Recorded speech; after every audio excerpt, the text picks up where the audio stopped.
3 invités avec nous pour décrypter chaque soir les mouvements de la planète marché. Gilles Guibout est avec nous ce soir, le directeur des actions européennes d'AXA IM. Bonsoir Gilles.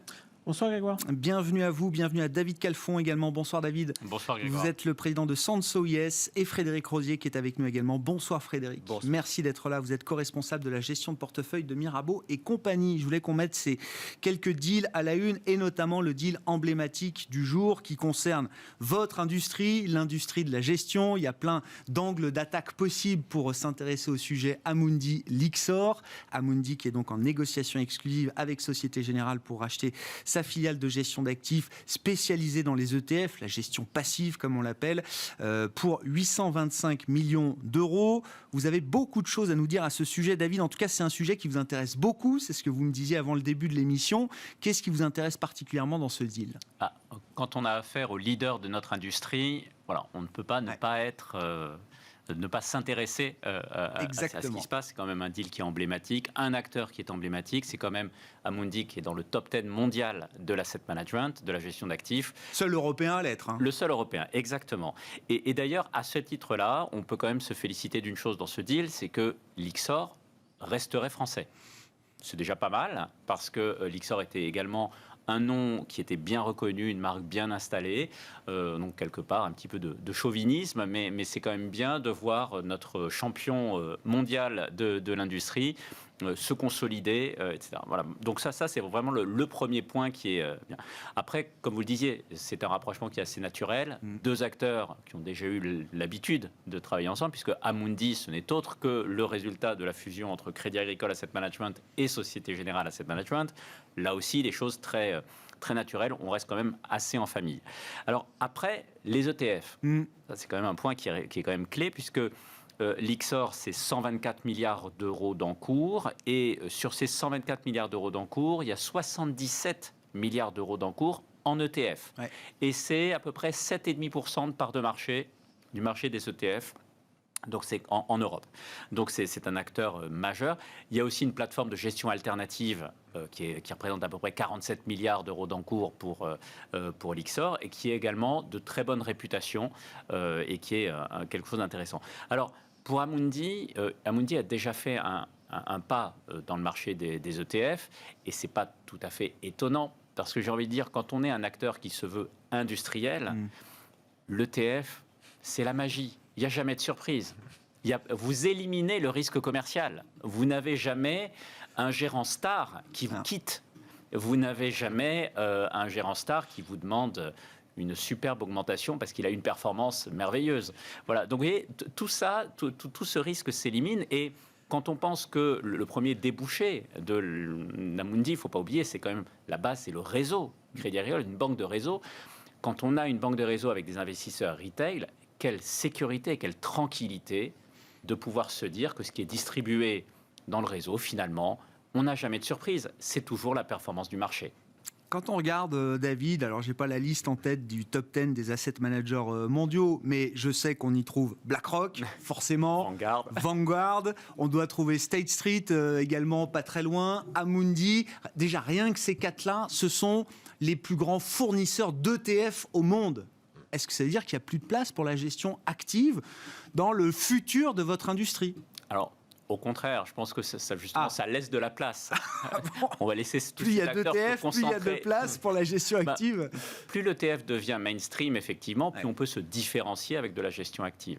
Mais la vraie question, c'est pas de savoir si la gestion active fait mieux ou moins bien que la gestion passive. Un peu quand même. Oui, mais la vraie question, par définition, l'ETF ne peut pas faire moins bien que le marché, puisque c'est le marché. Donc voilà.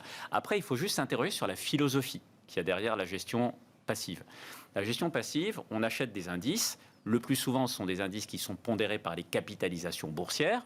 Cela veut dire qu'on va acheter des titres au moment où ils rentrent dans l'indice, et donc on va saluer la performance boursière passée. Je vais pardonner l'exemple de Tesla, qui est quand même rentré dans le S&P 500 et donc dans tous les ETF actions américaines de la planète, une fois que le titre avait été multiplié par 9 en moins de 12 mois à peu près. Voilà. Donc, si moi, personnellement, en tant qu'investisseur, ce type d'attitude me dérange. Voilà. Acheter un titre qui vient de faire x9, c'est compliqué. Et alors, quels sont en face, tour de table et réaction après, mais quels sont en face les arguments que la gestion active a à faire valoir, David ? Justement, c'est l'agilité, la mobilité, la capacité justement d'aller chercher des histoires qui n'ont pas encore fait x9 et de faire du travail fondamental pour identifier justement les gagnants de demain. Alors, réaction, Gilles, Frédéric. Pour aller un peu dans le même sens, moi ce que je dirais... Sur le deal aussi, ça m'intéresse. Alors, le deal. Sur le deal, ce qu'on peut dire, c'est qu'effectivement... Aujourd'hui, Amundi est sans doute un bien meilleur actionnaire de Lyxor que ne l'était Société Générale. Parce qu'ils ont un réseau de distribution qui est plus large, et donc ils vont être en mesure de collecter bien plus sur une plateforme, en plus de pouvoir l'intégrer et de faire des synergies, ils vont pouvoir, ce qu'on appelle leverager, les produits existants, et donc démultiplier la puissance commerciale de ce qu'était Lyxor. Donc, Amundi est bien évidemment un bien meilleur acteur que n'était Société Générale. Et donc ça, pour ça, moi, c'est le seul commentaire que je ferai. Je ne connais pas les chiffres aussi bien, mais c'est vrai que la gestion ETF, c'est avant tout un business de taille. Donc, il faut grossir. Sur les ETF par rapport à la gestion active, je pense que vouloir confronter les deux, c'est faire fi d'une erreur de raisonnement intellectuel de base, qui est de dire la performance annuelle n'est pas la suite de résultats de performance annuelle n'est pas une performance équivalente sur une durée. C'est-à-dire que les performances dans la durée ne se cumulent pas, elles se composent. Et donc vouloir dire que effectivement un gérant, on prend toujours l'histoire de un gérant ne peut pas battre l'indice 5 années de suite. Mais un gérant n'a pas besoin de battre l'indice 5 années de suite en réalité pour battre le marché sur la durée. Sur les 5 ans. Sur les 5 ans, parce que la performance se compose. Et donc, en réalité, vouloir dire, oui, chacun d'entre nous, j'imagine, n'a fait pas mieux chaque année, ou alors sinon, on serait tous déjà richissimes, alors on ne l'est pas encore. Donc, on n'a pas trouvé la martingale. Maintenant, moi, je regarde mes performances depuis que je fais ce métier, depuis 20 ans. Sur 20 ans, je fais beaucoup mieux que l'indice. Qu'un ETF. Sur les stratégies qu'on a lancées sur la zone euro depuis 2008, on fait 60 points de mieux qu'un ETF. Donc, et je pense que je ne suis pas un cas unique. Et à quel moment est-ce que la gestion active, justement, arrive à creuser l'écart avec la gestion passive? Dans quel type de marché? Alors, ça va dépendre de... D'abord, ça va dépendre des... L'an dernier. Ça va dépendre des stratégies d'investissement, puisqu'on ne va pas tous rechercher exactement les mêmes choses. Mais... effectivement, sur des années comme l'an dernier, moi j'ai des fonds qui ont pu finir légèrement positifs, alors que les marchés étaient négatifs. Donc ça va dépendre d'une année à l'autre. Et donc je pense qu'il faut absolument garder en tête que les performances ne s'additionnent pas, elles se composent. Ouais, je comprends bien. Et donc ce que ça veut dire, et ça pose la question de dire quelle est ma durée d'investissement. Et donc on revient à la question de base, c'est pourquoi j'investis, avec quel objectif. Et la réalité, c'est que du coup, effectivement, si on investit dans une horizon de court terme et donc dans un objectif d'allocation, l'ETF est très certainement un très bon outil pour avoir une exposition à un instant T à un marché. Si on veut faire de l'investissement et qu'on parle d'investissement, donc avec une notion de durée, je pense qu'il vaut mieux oublier les ETF. Frédéric, vos commentaires sur le deal. Alors, on n'est pas averse aux ETF parce que même nous, dans nos gestions, il nous arrive d'utiliser des ETF. Alors, c'est une industrie qui a été extrêmement déflationniste pour l'ensemble du secteur de la gestion, puisque vous avez des ETF aujourd'hui à 3 bips, c'est-à-dire 0,03. Donc, c'est vrai que... De frais de gestion. De frais de gestion. Donc, on n'imagine même pas un gérant qui est derrière ses écrans, qui bosse, s'aligner sur ce genre de tarif. La réflexion sur les performances, c'est bien simple. L'année dernière... Alors, l'histoire sur 10-20 ans aux États-Unis, par exemple, il y a moins de 5% des gérants qui battent l'indice depuis 20 ans. Évident qu'avec des Microsoft, des GAFA, tout ça, c'est très difficile à suivre. Mais on s'est aperçu que l'année dernière, en une année, ils ont pris de la surperformance, ne serait-ce que sur les 10 dernières années. Ça va très très vite dans des marchés très volatiles. Donc ça, c'est une des réflexions. Deuxième réflexion, c'est Amundi, effectivement, c'est la taille critique. Vous savez que les grands théoriciens du Big Short et du cataclysme, c'est la taille des ETF et le fait qu'aujourd'hui, par exemple, aux États-Unis, les Wilson Street, par exemple, c'est des ETF qui pèsent des dizaines et des dizaines de milliards. Et que... Ce sont les produits les plus échangés au monde aujourd'hui. C'est pas l'action Apple, c'est pas l'action Microsoft, c'est souvent des ETF qui sont les plus Et pour vous dire échangés. un peu dans la réflexion, c'est les rebalancing qu'on surveille maintenant sur les ETF en disant... tiens, quel titre va monter parce qu'il y a un rebalancing qui va s'opérer, donc forcément l'ETF va acheter 3 à 4%, au regard de sa capi, il y a 100 milliards sur l'ETF, donc ça va faire monter de temps.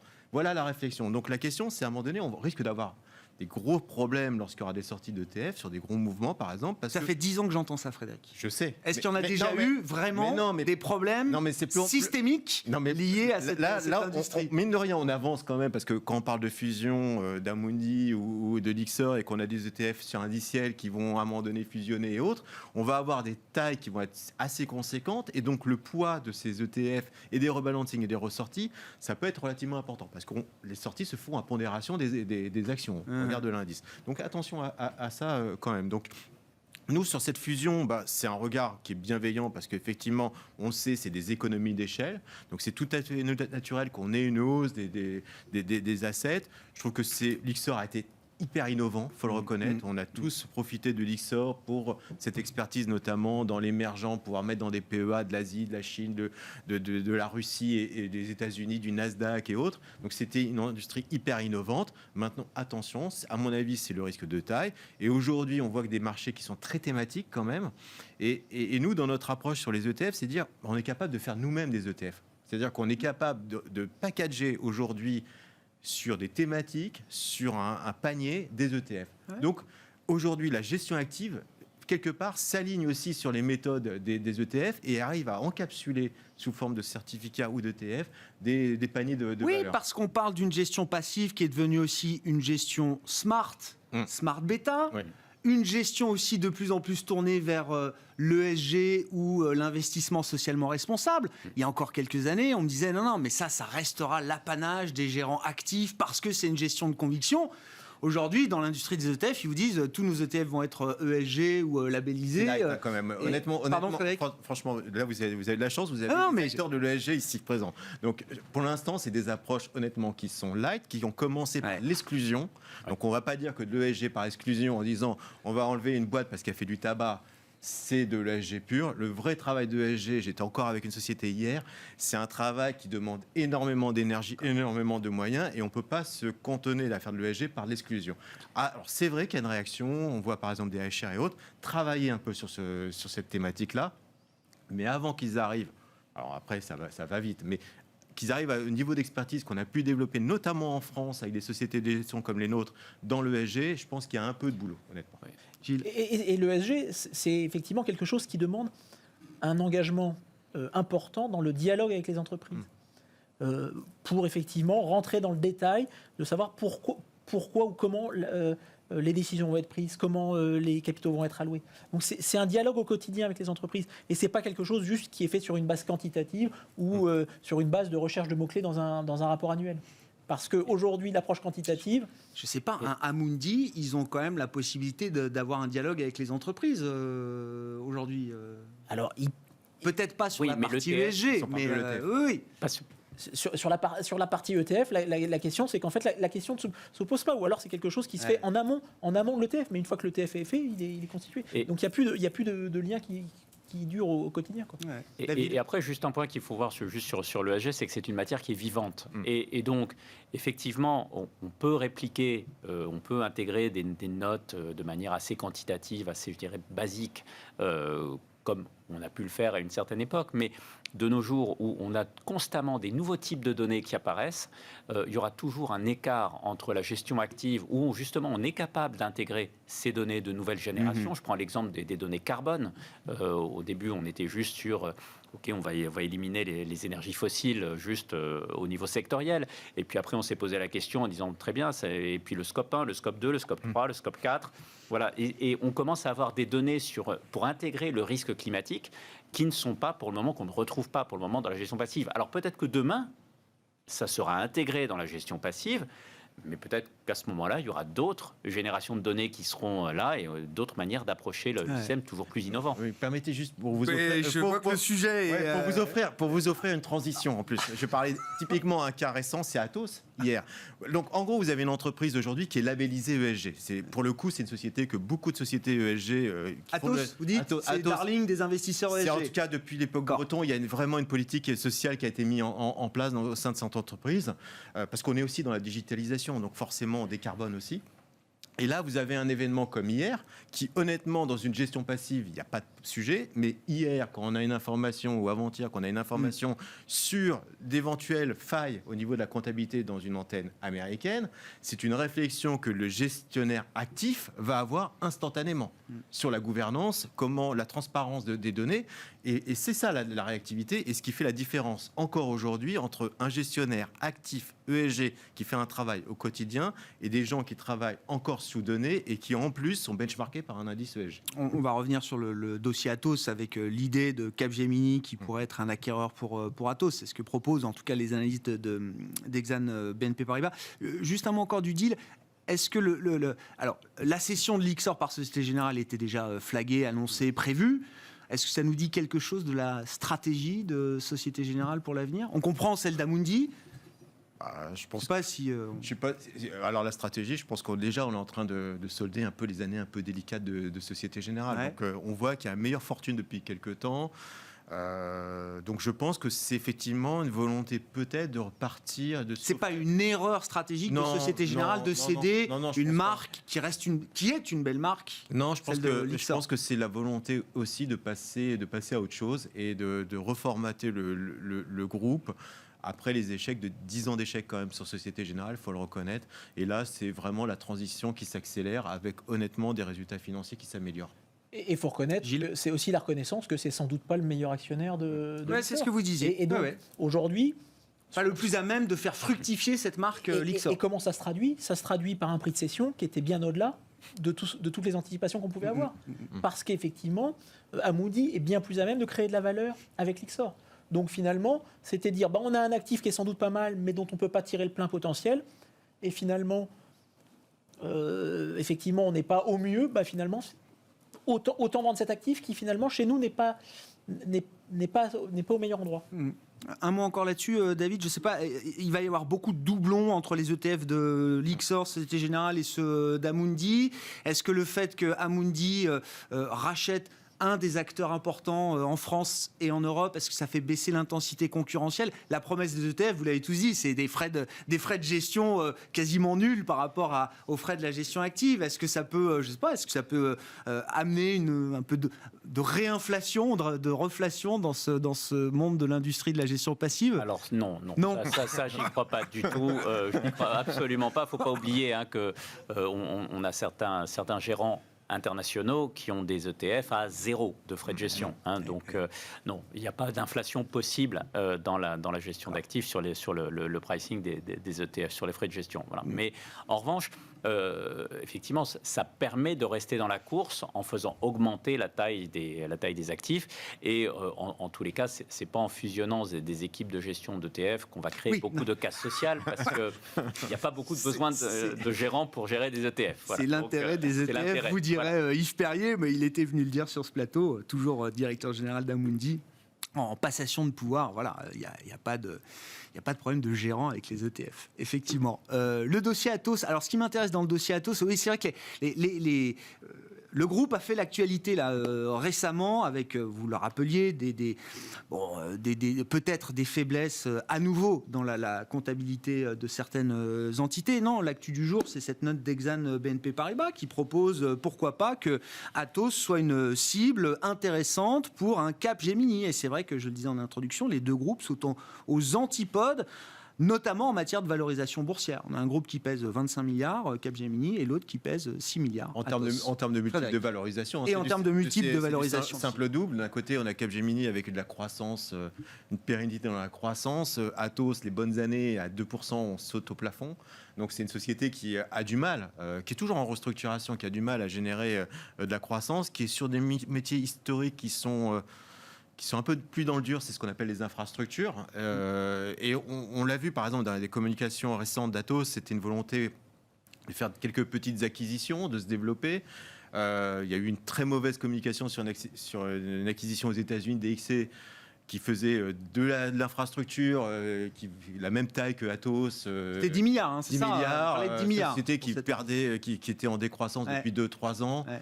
Donc voilà, c'est vrai qu'il y a une défiance vis-à-vis de la société de management d'Atos depuis maintenant pas mal de temps. Et l'histoire, par exemple, des problématiques, entre guillemets, de comptabilité aux États-Unis dans la filiale américaine, qui représente à peu près 10% de l'EBITDA d'Atos, c'est quelque chose qui est assez récurrent, puisqu'il y a 3 ans, Crédit Suisse, Brannigan faisait une note sur ce qu'on appelle les DSO. C'est en gros gonfler derrière le résultat de la société par les cash flows et l'écart entre fournisseurs et clients, donc de facturation. Donc c'est des problématiques malheureusement sur Atos, des fois qui sont fondées, des fois moins fondées. C'est Atos spécifique ou c'est générique au secteur des SS2I, à la manière dont fonctionne ce secteur? Pour le coup, c'est vraiment classique au secteur des SS2I, mode de fonctionnement. Ce qu'on a reproché à l'époque Atos, c'est d'élargir un peu les délais de règlement et de gonfler artificiellement la génération de free cash. Donc voilà, c'est une critique qui était entendable. Simplement, la note était finalisée par le mot arrangement financier. Et quand vous êtes américain et vous levez le matin... On a vu fraude comptable, quoi. Non, mais j'y vais un peu direct, mais c'est un peu comme ça que ça avait été perçu. Je me souviens très bien de ce moment il y a 3 ans, effectivement. C'est un peu comme ça que ça avait été perçu par le marché. Quand vous réveillez le matin et que vous voyez problème sur la comptabilité d'une partie d'Atos aux États-Unis, vous avez un réflexe qui est tout à fait naturel. La bête noire des investisseurs. Voilà. Donc c'est vrai que vous êtes dans un secteur qui est problématique. Par contre, et donc Capgemini sur Atos. Alors, ce qui est intéressant pour Capgemini Atos, c'est que pour le coup, si on a des vues d'infrastructures qui ont tendance effectivement à être peut-être un peu plus intéressantes, parce qu'on a vu qu'avec la pandémie, la nécessité de cloud, d'investissement dans ce domaine est beaucoup plus importante. Et donc les deux entités rassemblées sur la partie US, par exemple, donc on les compare souvent avec Accenture, donnent du sens pour concurrencer Accenture sur tous les marchés propres à ces deux entités une fois réunies. Maintenant, honnêtement, je suis pas sûr que ça soit hyper évolutif sur Capgemini. Je serais actionnaire de Capgemini. Ça m'inquiéterait un petit peu ce genre de deal. Voilà. En tant qu'actionnaire d'Atos, je suis au plafond, mais honnêtement, en tant qu'actionnaire du Capgemini, au regard de la croissance embarquée des métiers d'Atos aujourd'hui, je serais beaucoup plus réservé, honnêtement, à part peut-être la partie cybersécurité qui est peut-être la pépite qu'on pourrait trouver dans ce deal. Gilles Guiboud, qu'est-ce que vous pensez du rationnel de cette idée mise en avant par les analystes d'Exane aujourd'hui? Alors, il y a ce que disait Frédéric, effectivement, il y a peut-être l'intérêt qui pourrait naître pour un Capgemini de se renforcer sur le côté infrastructure qui, dans le cadre de la transformation digitale, reprend peut-être un peu plus d'intérêt. Mais au-delà de ça, ce que ça illustre, on avait eu il y a quelques mois des rumeurs sur Orange qui aurait pu faire un bid. Ce que ça illustre, c'est sans doute le niveau de valorisation excessivement bas d'un Atos. C'est une des rares valeurs aujourd'hui sur la Bourse de Paris qui va se valoriser sur une base des cash flows disponibles à plus de 10%. Pour vous donner une idée, le marché aujourd'hui, on est plutôt aux alentours de 3%. Donc ça veut dire qu'un investissement à 10% de free cash flow yield, vous avez remboursé vos investissements en 5 ans, en 6 ans. 3%, c'est beaucoup plus. Donc il y a sans doute une valorisation excessivement basse. Maintenant, sur le procès qui est fait à Atos, sur les taux de croissance qui sont bien inférieurs à ceux de Capgemini, j'ai envie de dire, je ne suis pas sûr que ce soit un bon procès. Parce qu'en réalité, c'est deux sociétés qui font deux choses complètement différentes. Atos, par nature, est né sur l'outsourcing des infrastructures informatiques des entreprises. Et quand ils prennent un contrat, généralement, c'est un contrat d'outsourcing donc, qui induit des clauses de baisse de prix chaque année. Ça veut dire qu'effectivement, chaque année, Atos commence l'année, et c'est 70%. C'était baisser sa structure de coût. Avec un chiffre d'affaires qui, chaque année, va baisser de 2%, avant même qu'ils aient commencé l'année. C'est-à-dire que pour afficher 5% autour, ce qui pourrait être le niveau d'un Capgemini, alors un Capgemini, il met un peu plus. Ça veut dire qu'en réalité, il faut qu'il court 2 fois plus vite. Donc en réalité, on est sur deux choses qui sont complètement différentes. Donc je pense que le procès qui est fait à Atos, c'est un procès de gens qui regardent la tech en disant la tech, ça doit croître, et Atos ne croit pas. Et c'est vrai, parce que en réalité, c'est déjà un exploit de maintenir, compte tenu de la nature historique de leur business. Et que c'est un business beaucoup plus récurrent. Dans d'autres industries, on va payer une prime pour avoir des business récurrents qui génèrent du free cash flow. Le management précédent, mais y compris actuel, avait beaucoup travaillé à améliorer la comptabilité de Atos. Ils avaient fait un gros parcours. Il restait encore quelques éléments. Ça, c'était un des derniers éléments à faire. Bon, ben voilà, ça sera l'occasion de le faire. Mais je pense que le jugement est sans doute un peu sévère. Et aujourd'hui, moi, quand je regarde ça, je comprends pourquoi aujourd'hui Atos à 58, ça peut intéresser. Parce que pour un fonds de private equity, on pourrait facilement se dire, on rachète ça, on a les cash flows de l'infrastructure qui viennent rembourser, il n'y a pas de dette aujourd'hui sur Atos, donc on peut facilement leverager, et on ferait un business... Ah oui, donc c'est pas la même logique, c'est plutôt pour vous une cible de private equity, mais plus Capgemini, que d'un industriel comme un Capgemini pourrait récupérer la cybersécurité, regarder les actifs, et vendre. Donc aujourd'hui, je pense qu'il y a beaucoup de scénarios qui sont possibles. Ce qui est vrai, c'est qu'il y a ce qu'on peut reconnaître à Atos en revanche, c'est sans doute une communication maladroite sur des XEC. Effectivement, ça a fuité, ils en ont parlé. C'était sans doute pas la chose la plus heureuse parce que c'est pas là où on les attendait. Maintenant, on peut pas reprocher à un management qui avait annoncé qu'il regardait des activités transformantes de s'intéresser aux possibilités qui lui sont offertes. Ils n'ont pas été au bout du process parce qu'il a fuité ou parce que c'était pas intéressant. Eux ont tendance à dire que c'est parce que c'était finalement pas intéressant. Et que DXEC était trop gourmand. Après que le marché ait indiqué à Atos que c'était peut-être pas la meilleure idée qu'ils aient eue. Maintenant, c'était des deals qui rentraient dans ce qu'ils savaient faire. Ouais. Il y avait énormément de scepticisme quand ils ont refait Siemens. Ouais. Siemens, ça a permis de créer énormément de valeur. Et c'est leur manière de faire, prendre des entités ou des boîtes qui sont mal en point, qui restructurent et qui intègrent. Disons qu'ils savent faire. Ouais. Et donc, effectivement, ils auraient pu faire quelque chose. Est-ce que c'est là où on les attendait, effectivement, là où on voudrait qu'ils redynamisent leur chiffre d'affaires? C'est sans doute pas ça qu'on attendait. Et donc, c'était sans doute maladroit. Et ça, donc, la communication autour de ça n'a pas été la plus optimum. Et c'est vrai que cette erreur... Ce qu'il faut retenir de cette erreur de communication, c'est que les comptes, ce qui est quand même important, ont été certifiés. Non, mais les comptes ont été certifiés, donc on n'est pas dans une fraude. Il y a des réserves sur la façon de reconnaître, de comptabiliser les reconnaissances de revenus. Donc on est quelque chose qui est somme toute assez mineur. Mais en revanche, ce que ça traduit la réaction du cours de bourse, c'est le niveau de nervosité qu'il y a autour de cette société, qui dans un secteur où on a de la croissance, n'a pas de croissance. Et mais donc, en réalité, elle est pas je comprends que l'idée de l'analyse d'Exane, effectivement, elle sort pas de nulle part, et c'est quelque chose qui peut être légitime. Et je pense qu'effectivement, dans un moment où les entreprises sont riches et où les private equity sont riches, l'idée n'est pas complètement saugrenue. Il nous reste 10 minutes pour parler de fiscalité. Le U-turn fiscal des États-Unis, David Calfon, pour varier un peu les plaisirs, mais là on a déjà deux bons sujets traités derrière nous, et puis la question de la fiscalité. Alors, le boom économique américain, impressionnant évidemment, et le U-turn fiscal, non seulement on va taxer un peu plus les corporates américains sur le sol américain pour financer en partie le plan de relance par les infrastructures, mais en plus, on s'assoit à nouveau à la table des négociations internationales au sein de l'OCDE pour pousser l'idée d'un impôt minimum mondial pour les grandes multinationales américaines, mais pas que. C'est ce que nous a dit Janet Yellen, la secrétaire américaine au Trésor avant-hier. Tout à fait. Alors là, c'est vraiment le gros volte-face aux États-Unis, mais auquel on... Alors, je ne vais pas dire qu'on pouvait s'y attendre, mais effectivement, on savait bien qu'on n'allait pas rester sur la tendance du précédent président. Voilà, donc ça, les choses sont quand même assez claires. Donald Trump, il a pris le taux d'imposition de 35%, il l'a amené à 21%. Là, Biden nous parle de le remonter à 28%, donc on fait que la moitié du chemin. Non, ce qui est intéressant là-dedans, quand on parle de changement de paradigme, c'est qu'on revient sur... C'est le grand retour de l'État, mais de l'État comme allocataire d'actifs. Et c'est ça qui est intéressant, c'est que on va prendre des bénéfices, on va taxer des bénéfices pour les redistribuer vers d'autres secteurs qui ont manqué cruellement d'investissement ces dernières années, donc les infrastructures, pour ne pas les nommer. Mais effectivement, qui paye le plus d'impôts, qui pourrait payer, qui n'en paye pas assez. Voilà, qui n'en paye pas assez. Plutôt, voilà. La question. Ce sont effectivement toutes les sociétés, les plus gros montants de bénéfices sont quand même très concentrés sur un nombre extrêmement faible de sociétés dans le monde. Ce sont les fameux GAFA, etc. Donc, est-ce qu'on peut appeler ça une taxe GAFA? Mais même le secteur de la techno dans l'ensemble. Et ce que l'on voit bien, c'est que... Techno, pharma, voilà, c'est les secteurs qui sont cités quand on parle de l'impact de ce genre de mesures. Les noms qui sont clivants. Il faut aussi maintenant essayer de reconnecter. On parle beaucoup de marchés financiers, d'économie, etc. Mais les enjeux qui sont là dépassent largement ce contexte-là.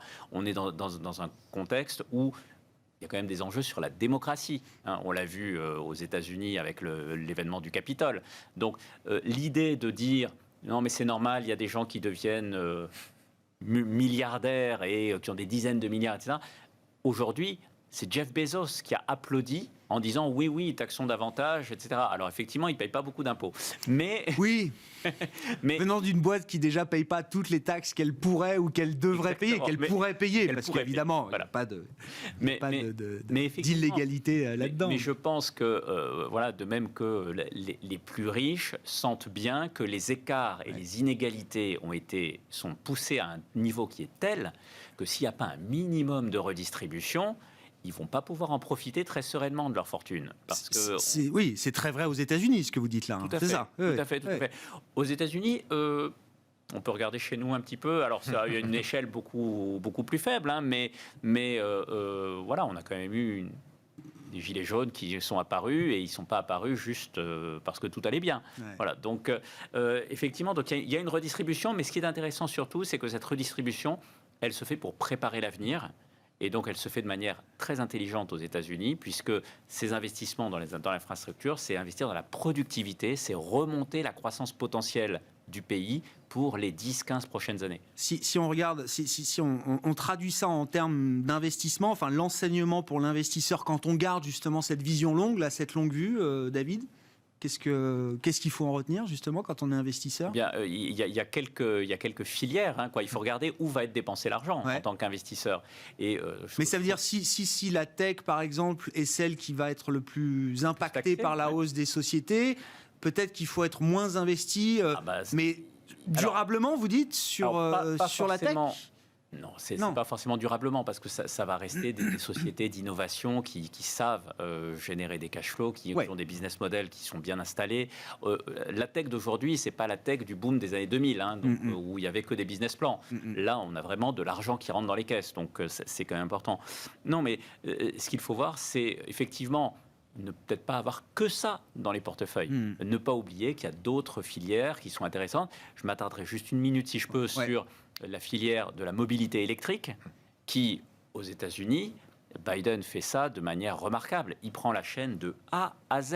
Il donne de l'argent, quoi. Il met de côté des milliards d'investissements aux fabricants automobiles pour moderniser leur chaîne de fabrication, à la filière batterie pour qu'il y ait des batteries au niveau national, pour installer des points de recharge de ces meutes. Et finalement, des subventions aux consommateurs pour qu'ils puissent acheter le véhicule qui a été produit.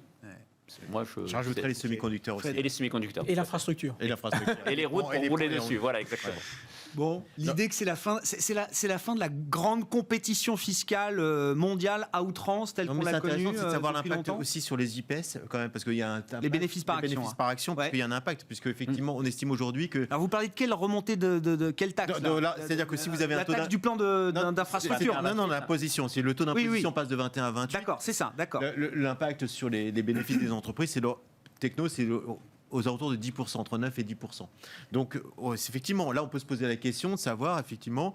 Alors, on n'a pas vu d'ailleurs de réaction, finalement, sur les technos. Les technos, elles n'ont pas baissé de 10%. Elles n'ont pas baissé. Les GAFAM, je crois, mis à part Amazon, elles ont toutes marqué des plus hauts historiques ces dernières semaines. Alors qu'effectivement, c'est les premières entreprises qui sont impactées. Donc, effectivement, le marché est dans une logique aujourd'hui où c'est une croissance qui va être pérenne, de longue durée. Et finalement, on assiste plus à un rattrapage par les infrastructures, les investissements de toute la filière, finalement, qui est sensible à ça, la construction et autres, qu'un effondrement des technos. On regarde les technos, si on regarde les GAFA, par exemple, ça n'a rien fait depuis le mois d'août. Vraiment, c'est à plat depuis le mois d'août. Petite faiblesse, mais ça ne s'est pas effondré. Et par contre, on a vu tout le reste monter. Et donc, on est un peu dans cette logique aujourd'hui de dire les marchés, pour l'instant, il n'y a pas de raison objective à ce qu'ils s'effondrent. Peut-être les taux d'intérêt à un moment donné pourra effectivement provoquer ce mouvement-là. On a déjà fait un gros mouvement quand même sur les taux. Oui, mais ça va revenir, ça reviendra. Ne vous inquiétez pas. Le mot tapering, on en reparlera. Le mot, le mot, il faut le lâcher au bon moment et pas trop tôt ni trop tard. Et donc ça, on verra, mais ça reviendra. Ne vous inquiétez pas là-dessus. Mais on est plus effectivement dans un mouvement de rattrapage des valeurs qui ont été massacrées ces derniers temps. La thématique reopening est une thématique qui est très très forte aujourd'hui sur le marché. Mais c'est encore vrai. Un an après ou 6 mois après l'annonce des vaccins, c'est encore vrai. Moi, je regarde le trade. Alors moi, par exemple, récemment sur les portefeuilles, j'ai acheté des valeurs, par exemple, comme Compass, Sodexo. C'est d'ailleurs vraiment ce qu'on n'a pas envie. Les loisirs, des bookings, des choses comme ça.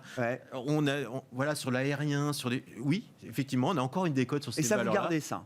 C'est pas on achète plutôt. Ah oui. C'est pas qu'on garde, c'est qu'on achète. Aujourd'hui, il y a une normalisation à récupérer et une appétence pour la consommation qui arrivera au moment où tout va être réouvert. Je voyais Carnival aujourd'hui, donc le grand croisiériste, ils ont rempli leur carnet de commandes, mais je crois qu'eux-mêmes n'en reviennent pas. Sur l'année à venir, ils sont déjà au-delà des niveaux de booking de l'année pré-Covid. Comme ils disent, sans marketing, sans pub, sans rien. Les avions, Et alors que les bateaux sont toujours à quai, ils sont pas prêts de sortir. Il y a beaucoup d'économies à dépenser.